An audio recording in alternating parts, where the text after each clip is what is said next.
Number one, put God first. Put God first in everything you do. Everything that you think you see in me, everything that I've accomplished, everything that you think I have, and I have a few things, everything that I have is by the grace of God. Understand that.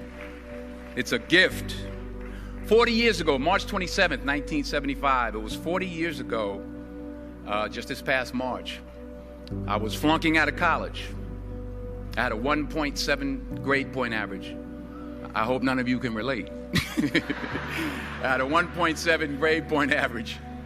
I was sitting in my mother's beauty shop. They still call it beauty shops now? What they call it now? Yeah, I was sitting in the beauty parlor. I was sitting in my mother's beauty parlor, and I'm looking in the mirror, and I see behind me this woman under the dryer. And every time I looked up, she was looking at me, just looking me in the eye. And I didn't know who she was, and I said, she said, somebody give me a pen, give me a pencil. I have a prophecy. March 27, 1975, she said, boy, you are going to travel the world and speak to millions of people. Now, mind you, I flunked out of college. I'm thinking about joining the army. I didn't know what I was going to do, and she's telling me I'm going to travel the world and speak to millions of people. Well, I have traveled the world, and I have spoke to millions of people. But that's not the most important thing, the success that I had. The most important thing is that what she taught me and what she told me that day has stayed with me since. I've been protected. I've been directed. I've been corrected. I've kept God in my life, and it's kept me humble. I didn't always stick with him, but he always stuck with me. So stick with him in everything you do. If you think you want to do what you think I've done, then do what I've done and stick with God. Number two, fail big.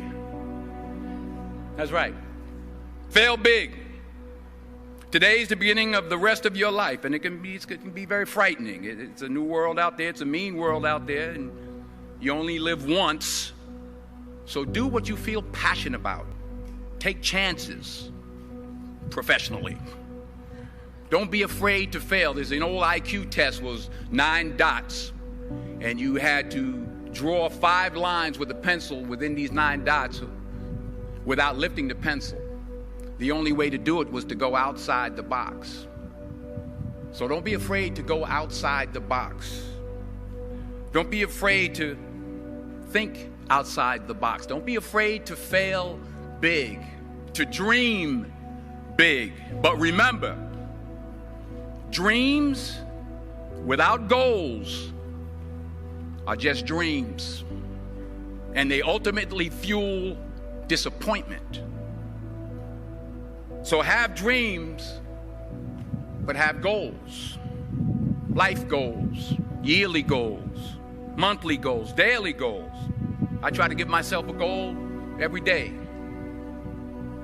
Sometimes it's just to not curse somebody out. Simple goals, but have goals. And understand that to achieve these goals, you must apply discipline and consistency. In order to achieve your goals, you must apply discipline, which you have already done, and consistency every day, not just on Tuesday and miss a few days. You have to work at it every day. You have to plan every day. You've heard the saying, we don't plan to fail, we fail to plan. Hard work works. Working really hard is what successful people do. And in this text, tweet, twerk world that you've grown up in, remember, just because you're doing a lot more doesn't mean you're getting a lot more done. Remember that. Just because you're doing a lot more doesn't mean you're getting a lot more done. Don't confuse movement with progress. My mother told me, she said, yeah, because you can run in place all the time and never get anywhere. So continue to strive, continue to have goals, continue to progress. Number 3, you'll never see a U-Haul behind a hearse. I'll say it again. You'll never see a U-Haul behind a hearse. I don't care how much money you make, you can't take it with you. The Egyptians tried it. They got robbed. That's all they got. You can't take it with you. And it's not how much you have. It's what you do with what you have. We all have different talents. Some of you will be doctors, some lawyers, some scientists, some educators, some nurses, some teachers. Yeah, okay. Some preachers. The most selfish thing you can do in this world is help someone else. Why is it selfish? Because the gratification, the goodness that comes to you, the good feeling that I get from helping others, nothing's better than that. Well, one or two things, but nothing's better than that. Not jewelry, not big house I have, not the cars, but it's the joy. That's where the joy is, in helping others. That's where the success is, in helping others. Finally, I pray that you put your slippers way under the bed tonight, so that when you wake up in the morning, you have to get on your knees to reach them. And while you're down there, say thank you for grace. Thank you for mercy. Thank you for understanding. Thank you for wisdom. Thank you for parents. Thank you for love. Thank you for kindness. Thank you for humility. Thank you for peace. Thank you for prosperity. Say thank you in advance for what's already yours. It's how I live my life. That's why I am, one of the reasons why I am today.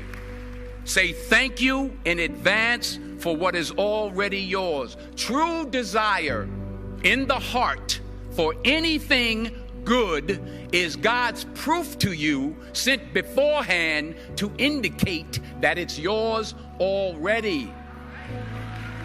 I'll say it again. True desire in the heart, that itch that you have, whatever it is you want to do, that thing that you want to do to help others and to grow and to make money, that desire, that itch, that's God's proof to you, sent beforehand already to indicate that it's yours. And anything you want good, you can have. So claim it. Work hard to get it. When you get it, reach back. Pull someone else up.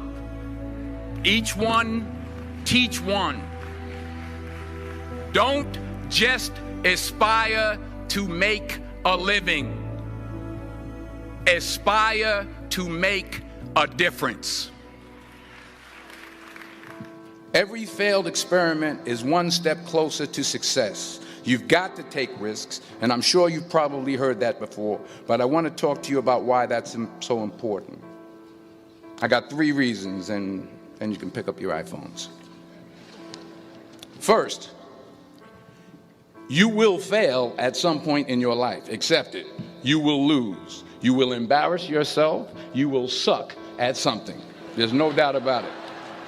And I know that's probably not a traditional message for a graduation ceremony, but hey, I'm telling you, embrace it, because it's inevitable. And I should know. In the acting business, you fail all the time. Early on in my career, I auditioned for a part in a Broadway musical. Perfect role for me, I thought, except for the fact that I can't sing. So I'm in the wings, I'm about to go on stage, but the guy in front of me, he's singing like Pavarotti. He's just, and he's just going on and on and on. And I'm just shrinking. I'm getting smaller and smaller.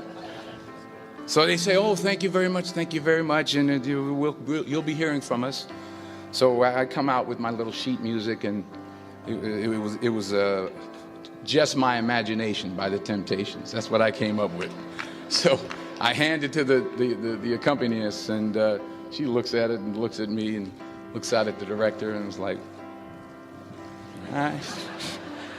So I start, I'm going to sing. I'm like, it's just my imagination once again, and they're coming away with me. And they're not saying anything, so I'm thinking I'm getting better. So I just start getting into it. It was just my imagination.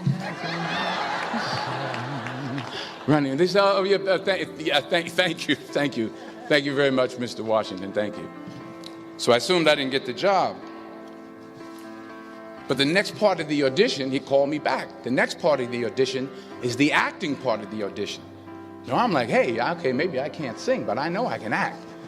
So they pair me with this guy, and again, I didn't know about musical theater. And musical theater is big, so they can reach everyone all the way in the back of the stadium. And I'm more from a realistic, naturalistic kind of acting where you actually talk to the person next to you. So I don't know what my line was. My line was, well, hand me the cup. And his line was, well, I will hand you the cup, my dear. The cup will be there to be handed to you. I said, oh, okay. Well, should I give you the cup back? Oh, yes, you should give it back to me because you know that is my cup and it should be given back to me. I didn't get the job. But here's the thing. I didn't quit. I didn't fall back. I walked out of there to prepare for the next audition, and the next audition, and the next audition. I prayed.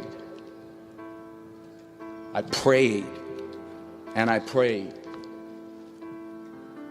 But I continued to fail, and fail, and fail. But it didn't matter, because you know what? There's an old saying, you hang around the barbershop long enough, sooner or later you're going to get a haircut. So you will catch a break, and I did catch a break.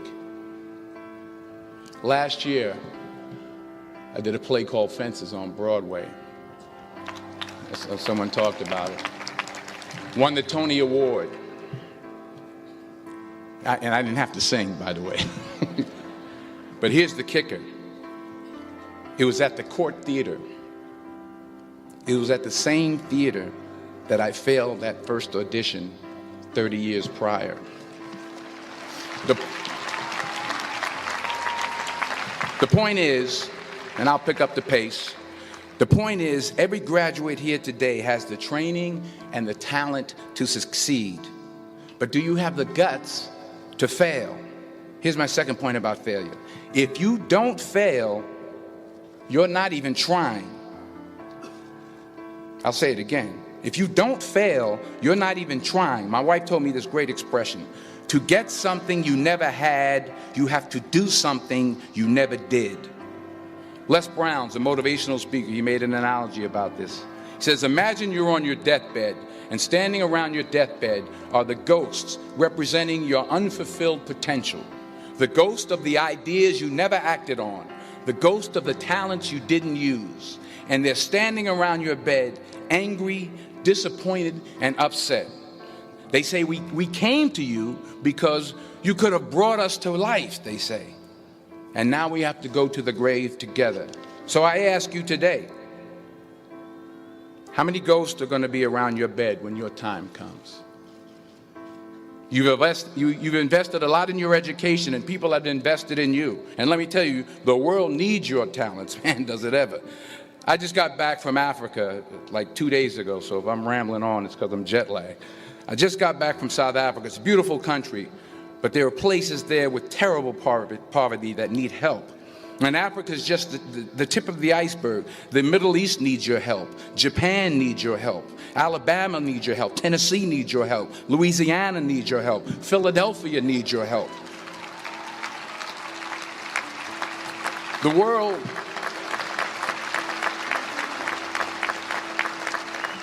world needs a lot, and we need it from you.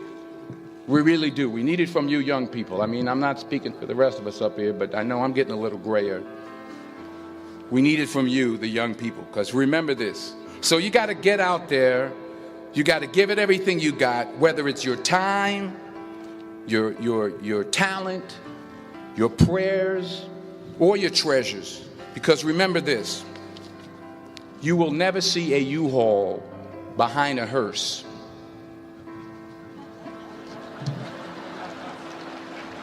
I'll say it again. You will never see a U-Haul behind a hearse. You can't take it with you. The Egyptians tried it, and all they got was robbed. So the question is, what are you going to do with what you have? I'm not talking about how much you have. Some of you are business majors. Some of you are theologians, nurses, sociologists. Some of you have money. Some of you have patience. Some of you have kindness. Some of you have love. Some of you have the gift of long suffering. Whatever it is, whatever your gift is, what are you going to do with what you have? All right, now here's my last point about failure. Sometimes it's the best way to figure out where you're going. Your life will never be a straight path. I began at Fordham University as a pre-med student. I took a course called cardiac morphogenesis. I still can't say it. Cardiac morphogenesis. I couldn't read it. I couldn't say it. I sure couldn't pass it. So then I decided to go into pre-law, then journalism. And with no academic focus, my grades took off in their own direction. Yeah, down. I was a 1.8 GPA one semester, and the university very politely suggested that it might be better to take some time off. I was 20 years old.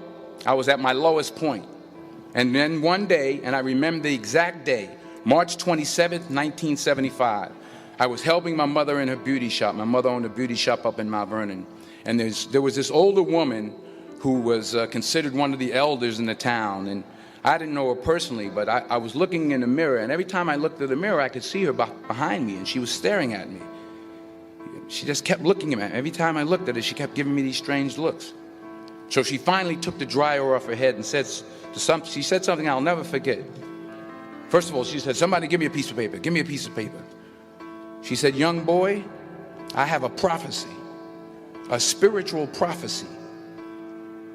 She said, "You are going to travel the world and speak to millions of people." Now, mind you, I'm 20 years old. I'm flunked out of school. In fact, like a wise ass, I'm thinking to myself, maybe she's got something in that crystal ball about me getting back into school next fall.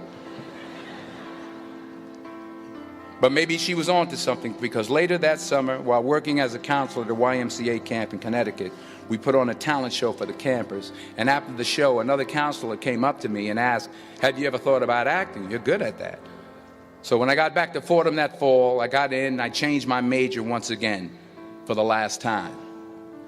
And in the years that followed, just as that woman prophesied, I have traveled the world and I have spoken to millions of people through my movies. Millions who up till this day couldn't see me, who up till this day I couldn't see while I was talking to them, and they couldn't see me. They could only see the movie. They couldn't see the real me. But I see you today, and I'm encouraged by what I see. And I'm strengthened by what I see. And I love what I see.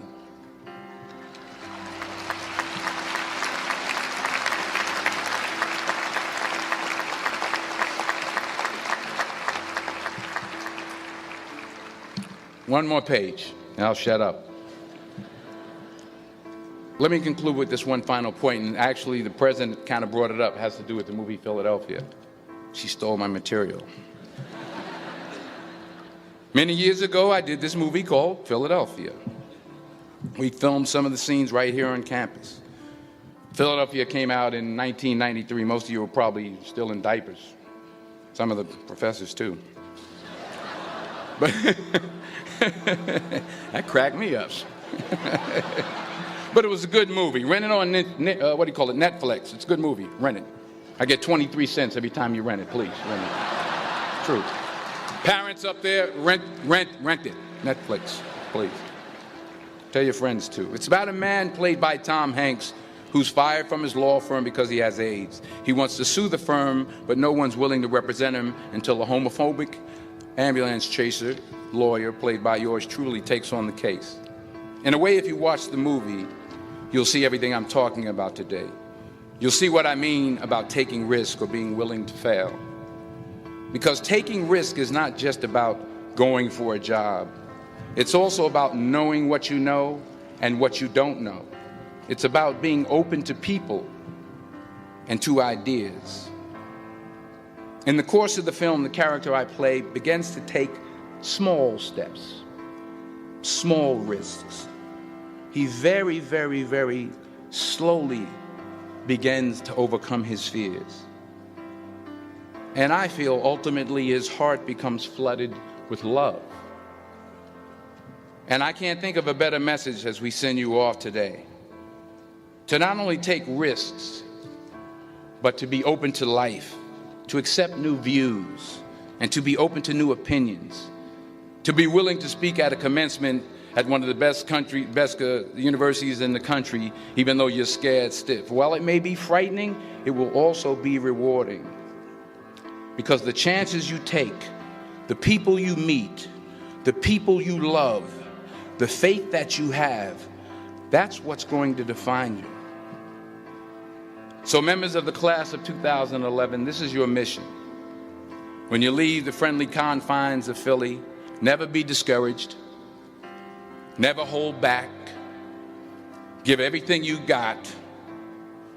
And when you fall throughout life, and remember this, fall forward.